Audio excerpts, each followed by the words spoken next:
ACC limited की आज trade थी मेरी, एंट्री ब्लू लाइन पे थी, येलो लाइन पे एग्जिट था, पर आज मिस हो गया क्योंकि मैं थोड़ा सा लेट उठा, पर कोई दिक्कत नहीं है, नेक्स्ट टाइम देखेंगे।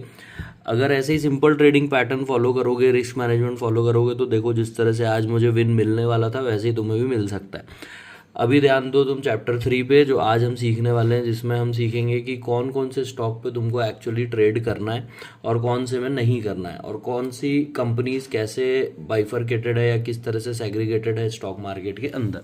तो ऐसे देखा जाए तो बेसिकली 5589 कंपनीज हैं बॉम्बे स्टॉक एक्सचेंज के अंदर, जिसका 42 लाख करोड़ के ऊपर का मार्केट कैपिटलाइजेशन है। ठीक है, एनएसई के अंदर 2671 यानी कि 2671 कंपनीज आती है, जिसमें कुछ मेन बोर्ड कंपनीज है और कुछ एसएमई प्लेटफॉर्म है। फिर आते हैं मार्केट कैपिटलाइजेशन पे, ये बहुत ज़रूरी है, इसको ध्यान से सुनना। लार्ज कैपिटल अगर देखोगे आप, लार्ज कैप कंपनीज जिसको बोलते हैं, वो 20 के करोड़ के ऊपर की कंपनी होती है। उसके बाद एक सेक्शन आता है मिड कैप का, जो 5 के करोड़ से 20 के करोड़ के आसपास रहती है, बीच में रहती है। इसके बाद आता है स्मॉल कैप, जो 5 के करोड़ से कम की कंपनी है।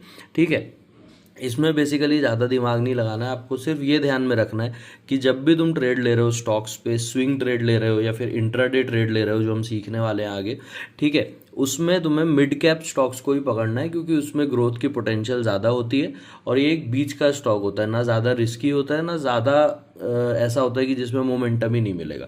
जैसे लार्ज कैप कंपनीज होती है तो वो ऑलरेडी बहुत ज़्यादा बढ़ चुकी है, तो उस पर हमको ज़्यादा दिमाग नहीं लगाना होता है। मिड कैप में ग्रोथ अच्छी मिलती है, स्मॉल थोड़ी ज़्यादा रिस्की हो जाती है, इसलिए वो अपन अवॉइड करते हैं। ठीक है, और बेसिकली लिक्विडिटी भी उतनी नहीं मिलती उसके अंदर।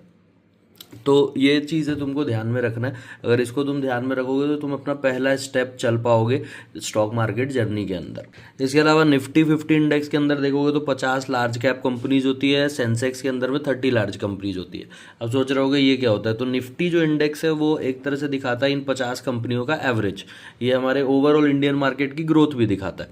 सेम चीज़ सेंसेक्स भी दिखाता है, जो 30 लार्ज कंपनीज है, जो बीएसई सुन रहे हो आप, वो सेंसेक्स ही है बेसिकली। ठीक है, इसके बाद आता है निफ्टी बैंक, जिसके अंदर कुछ बैंक्स लिस्टेड हैं जो large cap Indian bank stocks हैं। ठीक है, जो एक बेंचमार्क के जैसे प्रोवाइड करते हैं बैंकिंग सेक्टर को। जो भी काम का तुम्हें पॉइंट लगे उसको तुम नोट करते जाना, एक छोटी सी डायरी बना लो जिसमें चैप्टर 1, चैप्टर 2, चैप्टर 3 करके नोट करते जाना, अगर वाकई सीखना चाहते हो तो। ऐसे ही ईजी ट्रेडिंग स्किल्स और ट्रेडिंग पैटर्न, मेंटल फिटनेस और स्ट्रेस मैनेजमेंट के ऊपर मैं वीडियो बनाता रहता हूँ। जिसको भी लगे तुम्हें कि इसकी ज़रूरत है तो उसे ज़रूर फॉरवर्ड करना। मिलते हैं जल्दी, बाय।